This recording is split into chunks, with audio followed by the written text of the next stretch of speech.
కాలచంద్రికా గురు కరుణా స్పందితా గంగాజరి ప్రవాహికా బోధామృత ప్రసాదితా సహనశీల భూస్వరూప జ్ఞాన దివ్యదాయక అగ్నివాయు సమ్మిశ్రిత జీవనోద్ధారక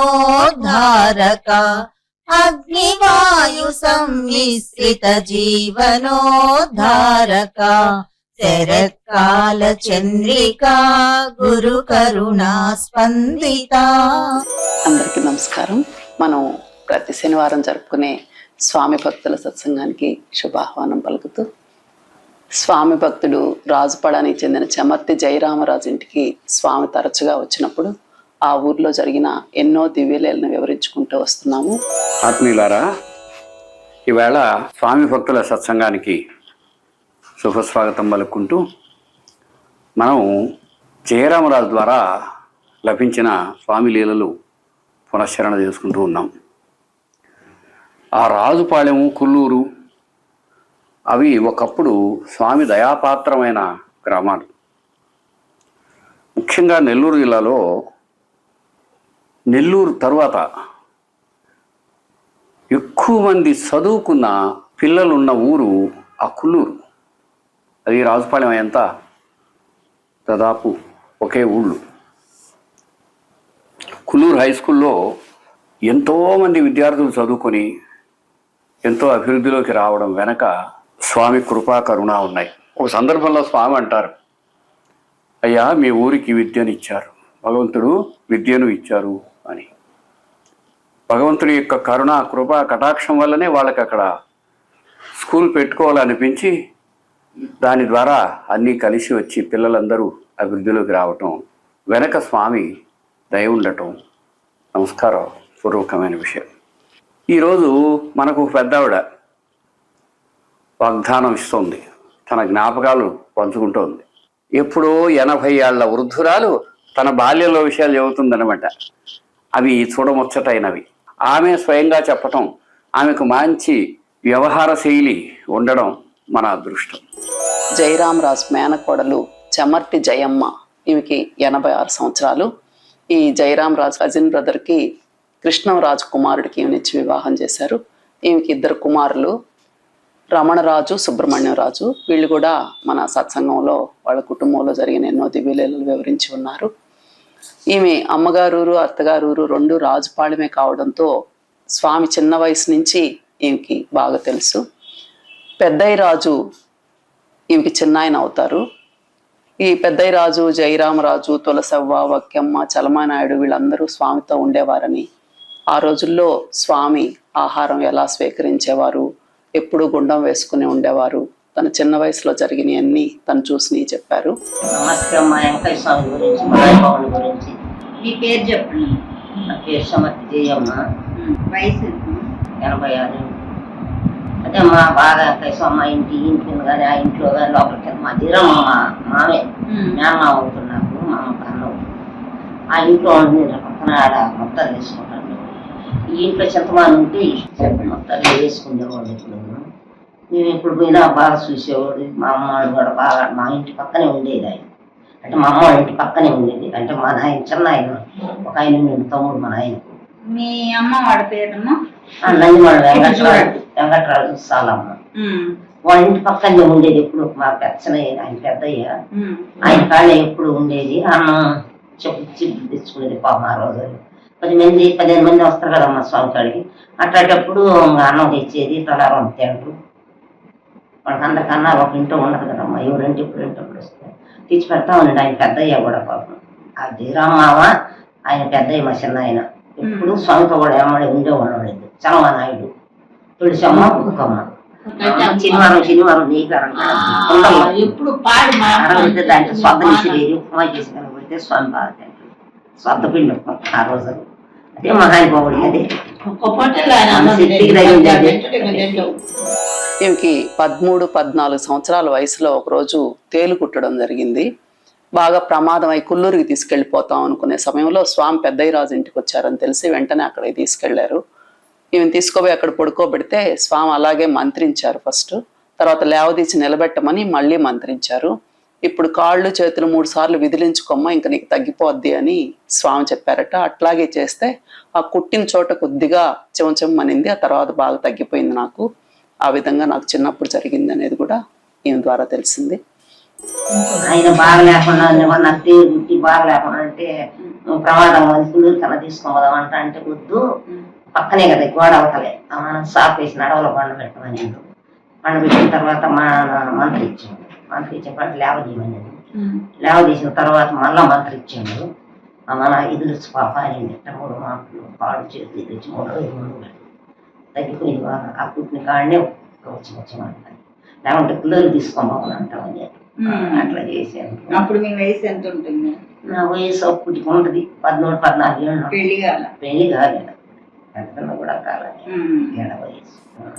ఇక ఈమె చిన్న కుమారుడు సుబ్రహ్మణ్యం రాజు పోయిన వారం వచ్చి మాట్లాడిన సంగతి అందరికీ తెలిసిందే. ఆయన చిన్నప్పుడు స్వామి దగ్గరికి తీసుకుపోయినప్పుడు స్వామి ఏమన్నారనే విషయం కూడా వివరించారు. నా కొడుకు 3 ఏళ్ళు 4 ఏళ్ళ పిల్లలు, ఆ బాబు 11 ఏళ్ళ పిల్లలు. ఆడ మా అక్కింటి వాళ్ళు తెచ్చిన కాలువాడిందని అడుంటే జ్వరం వచ్చింది. వాడికి చిన్న అబ్బాయి ఈడికి వచ్చింటి దాన్ని తుడుకోపోయినాడికి. తుడుకోమంటే మా జీవరామ్మ వాడిని కొట్టుకునిండు. ఈడు ఏడుస్తుంటే ఈయన కొట్టుకొని నేను అవన్నీ స్వామి ధ్యానం చేసుకుంటాను. ఉత్తరం మళ్ళీ ఎడం కాలు పెట్టుకొచ్చే తారవాల్సుకుంటాను. ఆ బాబు నేను కోసం పెడితే కూర్చోవాలా మళ్ళా పొద్దులు వస్తాం పోయేది. స్వామి చిత్తాలు కొట్టుకునేది, దోపిపేట 3 బాటలు కొట్టుకునేది. ఆయన నేను మా జీరమ్మ అమాస దొంగ నీకే కారణం వేసినాడు అనిండు.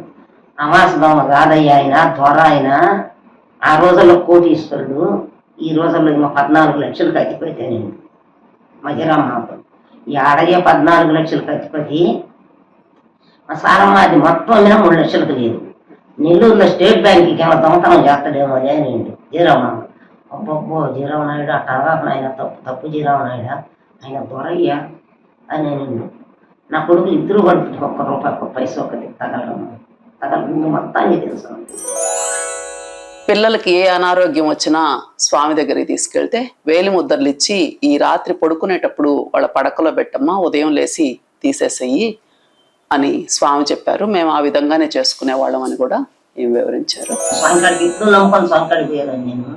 స్వామికాడికి పోతే ఆయన కొంచెం మొత్తాలు తీసుకుంటాడు. బాగాలేదు కదా, మొత్తాలు ఎత్తుకొచ్చి పక్కలో పెట్టుకోమా, నైట్ పక్కలో పెట్టుకొని పొద్దున్నే తీసి పక్కన పెట్టుకోమంటారు. నిద్రలు వేసి తీసి పక్కన పెట్టుకొని పక్కలో పెట్టుకుంటే ఆ రాత్రి పక్కలో పెట్టుకుంటే బాగా పిల్లలకి ఏమి ఇబ్బంది లేదు. స్వామి ఇప్పుడు ఆ మంట పెట్టిన మధ్యలో మా ఇల్లు కట్టుకున్నాక అక్కడ కూడా నివాసం ఉంటా ఉంది. ఆయన ఎగవ కూడా కట్టులు తోలుతా ఉంటే నీళ్ళు ఒక పోయి తీసుకొని పెట్టుకుంటాడు ఆయన. ఆ చేను కాడే కట్ట కింద అంటే ఇది మా జీరా మాసేను, పక్క మాసేను. ఆ కాలంలో నీళ్ళు పోతాంటే ఒక పొయ్యి ఒక వాలు కొంచెం తీసుకోవాలి. ఇది పారలేదు కదా స్వామి, మాకు సొద్ద ఎండిపోతాను పారలేదంటే ఎట్లా బాతుంది ఇంకా ఎట్లా బాతుంది పాలండి అని మా ఆయన తిరగదవుతా అంటే మా మామ కట్టులు తోలుతా అంటే మళ్ళీ ఆయన కూడా తిరగదోళ్ళు కూడా అంటాం. అప్పుడు నాకు తెలియదు, ఆయన చెప్పేవాడు కపిల్ తిరగదవుతా అంటే ఒక వైపు నీళ్ళు తీసుకునేవాడు. ఆ బుద్ధుడి కాడ ఎగస్ట్రా బాగుతుందంట పైరు చేను. అట్లా చేసిన ఆయన మంట వేసేది, నీళ్ళ మీద మంట వేస్తాడు. స్వామి గురించి ఏం చెప్పేవాడమ్మా ఆయన? ఇవరా జయరామ్మ స్వామి గురించా?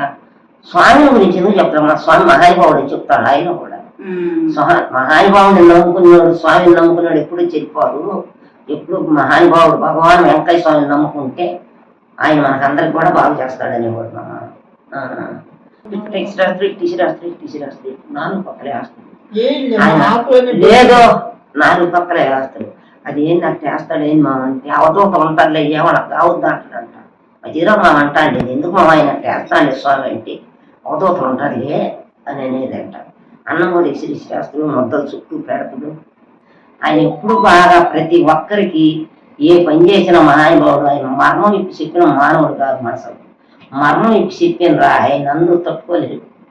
ఆయన ఎప్పుడూ కోట్లు పడిగులు మనుగులు ఇదే మాట చెప్తా వచ్చిండు. ఆయన ఇది చెప్తానే వచ్చిండు, కానీ మనం దాన్ని తెలుసుకోలేక మనకు ఉంది. మనం అదే ఇంకోసారి వీళ్ళ ఎద్దులు కంచెలో తోలినప్పుడు అవి కనిపించకపోతే సమయానికి పొలానికి పోవడానికి ఎద్దులు కట్టుకొని తీసుకుపోవాలంటే ఎట్లా చేయాలా అని తప్పన పడతా ఉంటే వెంటనే ఎవరో ఒక పెద్ద ఆయన వచ్చి అయ్యో ఆ చెట్టు కింద ఉన్నాయ్యా అని చెప్పాడు. నాకు స్వామి ఆ రూపంగా నాకు దయదలిచాడు అనేది కూడా వీళ్ళు గుర్తు చేసుకున్నారు.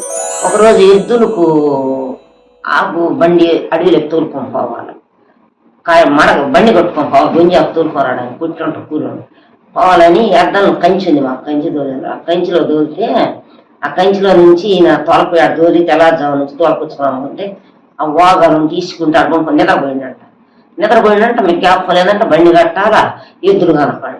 అప్పుడు ఏం చేయాలన్నా ఎట చేయాలన్నా, ఎద్దులు కనపడలేదు. ఏడెత్తికనా ఈ కంచి అంతా నేను పోయి పెద్దది కదా కంచి అంటే, అందరు ఎద్దులు ఉంటాయి కదా, ఏడ కొనుక్కుంటాయో ఎక్కడ ఉంటాయో వేసి టైంలోను కొనుక్కుని దాకా నేను వేసేటప్పుడు అయితే కనపడి నాకని ఆలోచిస్తూ ఉందంట. ఎట చేయాలంటే ఆయన వెంకటరాజు అని ఒక ఆయన వచ్చి, నువ్వేంద్రా బాధపడతావు, ఇక పక్కలోనే ఉన్నాయి పోయి ఎద్దులని నిన్నంట, పక్కలోనే ఉన్నాయి పోరారా రావయ్యా నిన్నంట. యార మావ అని నిన్నంట, యార మావ అని నిన్నంట. అలాగే కానీ నీ పక్కనే మాట్లాడతాడు ఉండేది అని నిన్నంట. ఇంకా వాళ్ళ ఊరు లేడంట. మావ అంటే ఆడవాళ్ళు చూపిద్దురా మావ అని ఏంటంటే ఆడవాడు మావ లేడంట. అమ్మని పోయితలకి ఇద్దరు పక్కనే ఉన్నాయంట అండి. అంత 5-6 బార్లు కొనుక్కొని నిగురు పెడతాను నేను. అమ్మని తోలుకొని వచ్చినట్టు మా ఆయన చెప్తా ఉండేది. నాకు ఆ మాట చెప్తే మహా స్వామి ఆ రూపంలో స్వామి గుళ్ళు పలకరిస్తాను. స్వామి చెప్పు. స్వామికి 2 కాళ్ళు పట్టేసి నడవలేకుండా ఉన్న రోజుల్లో ఈ జయరామరాజు, పెద్దయ్యరాజు వీళ్ళందరూ రకరకాల ఎట్లా చేస్తే స్వామికి మళ్ళా కాళ్ళు బాగా సాఫీగా వస్తాయి అని ఏమేమో పత్తి గింజలు, రాగులు ఏదో నూరి కట్టుకట్టే వాళ్ళని, ఆ కాళ్ళు సాగదీయడానికి ప్రయత్నం చేసేవారిని. ఇలా చేసినప్పుడు స్వామివారు వద్దయ్యా అవన్నీ అవసరం లేదు, నేను ఒక జొన్న చేలో కోడిదూడని రాయితో కొట్టాను, దానికి కాలు విరిగింది, దాన్ని నేను పూర్తిగా అనుభవించే పోగొట్టుకోవాలనుకుంటున్నాను, కాబట్టి మీరు ఏం ప్రయత్నాలు చేయాల్సిన అవసరం లేదని చెప్పారని కూడా ఈ జయరామరాజు ద్వారా విన్నానని కూడా ఆ విషయం మనకు తెలియజేశారు.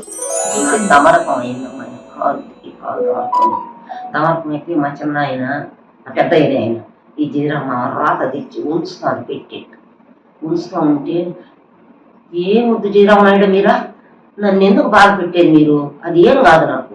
నేను ఒకప్పుడు జొన్న చేలో ఆవులు మళ్ళీ ఒక కోడిదోను ఒక రాయి తీసుకొని కొట్టినా నేను చెరువు పాపం. అప్పుడు ఆ కోడిదోడ ఒక కాలు ఇరిగింది. ఆ దోషం నాకు పుట్టిందయ్యా, మీరు నాకేం చేయబడి అదే పోద్ది.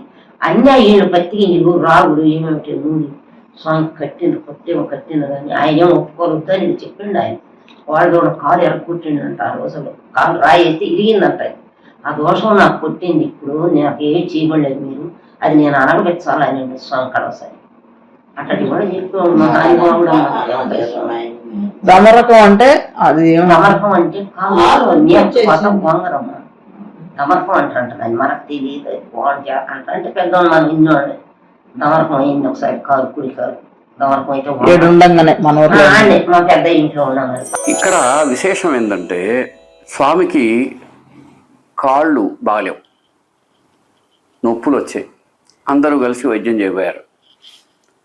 వైద్యం చేయడానికి పోతే ముందు చూశారు ఆయన. ఆ తర్వాత అవన్నీ వద్దయ్యా, నేను అనుభవించాలనుకున్నాను, అది నా పూర్వకర్మ ఫలం. అంటే దేహానికి ప్రారంధం ఉంటుందని, ఆ దేహగత ప్రారంధము మనలాంటి వాళ్ళమైతే తప్పనిసరిగా అనుభవిస్తే, వెంకయ్య స్వామి లాంటి సత్పురుషులు, జ్ఞానులు, మహాపురుషులు అయితే తెలిసి అనుభవిస్తారని ఈ సంఘటన మనకు తెలియజేస్తుంది. వాళ్ళు రకరకాల ప్రయత్నాలు చేశారు. అదిగాక మనకు అక్కడ ఎన్నో అనుమానాలు ఉంటాయి. అప్పుడే వెంకయ్య స్వామికి బాగాలేకుండా వచ్చిందా, అంతకుముందు చాలా కాలంగా ఉందా అంటే, ఇదంతా మనం విన్నప్పుడు మనకేమనిపిస్తుంది అంటే, అప్పుడేదో కొద్ది రోజుల పాటు బాగలేకుండా వచ్చి ఆ తర్వాత సర్దుకున్నట్టు ఒక రకంగా అనిపిస్తుంది. లేక అనేక సందర్భాల్లో స్వామి డోలీలో కూడా తీసుకెళ్ళేవాళ్ళు. ఆయన తనకు కాళ్ళు పని చేయలేదని ఏ రోజు తన ఉద్యమాన్ని ఆపలేదు. ఆయన వెంటనే లేచి బయలుదేరి ఎంత దూరమైనా వెళ్ళారు, దేని మీదైనా వెళ్ళారు. చివరికి వచ్చి ఒక వ్యక్తి భుజం మీద ఎక్కైనా మహానదులు దాటారు, తరులు గిరులు ఎక్కారు. ఆ విధంగా స్వామి ఎక్కడా తన ఉద్యమాన్ని ఆపనేలేదు. మానవుడైన వాడు తనదైనటువంటి ధర్మాన్ని, కర్తవ్యాన్ని ఎలా నిర్వహించాలో అలా నిర్వహించి మనకు దారి చూపిన వారు వెంకయ్య స్వామి వారు. కాబట్టి వెంకయ్య స్వామి వారు చెప్పిన పద్ధతిలో ఆయన అనుభవించదలుచుకొని ఈ విధంగా తాను దేహం విషయంలో ఉన్నారు అనేది వరకు రూఢి. అయితే మొట్టమొదట్లో చాలా వేగంగా నడిచేవారని, పొడవైన పాదాలు ఉండేవని, ఆయన చక్కటి వర్చస్వి అని ఇలా రకరకాలుగా చెబుతారు. అవన్నీ మనం తలుచుకుంటే సంతోషంగా పులకింతగా ఉంటుంది. తలుచుకుందాం, సంతోషిద్దాం, తప్పే ఉంది.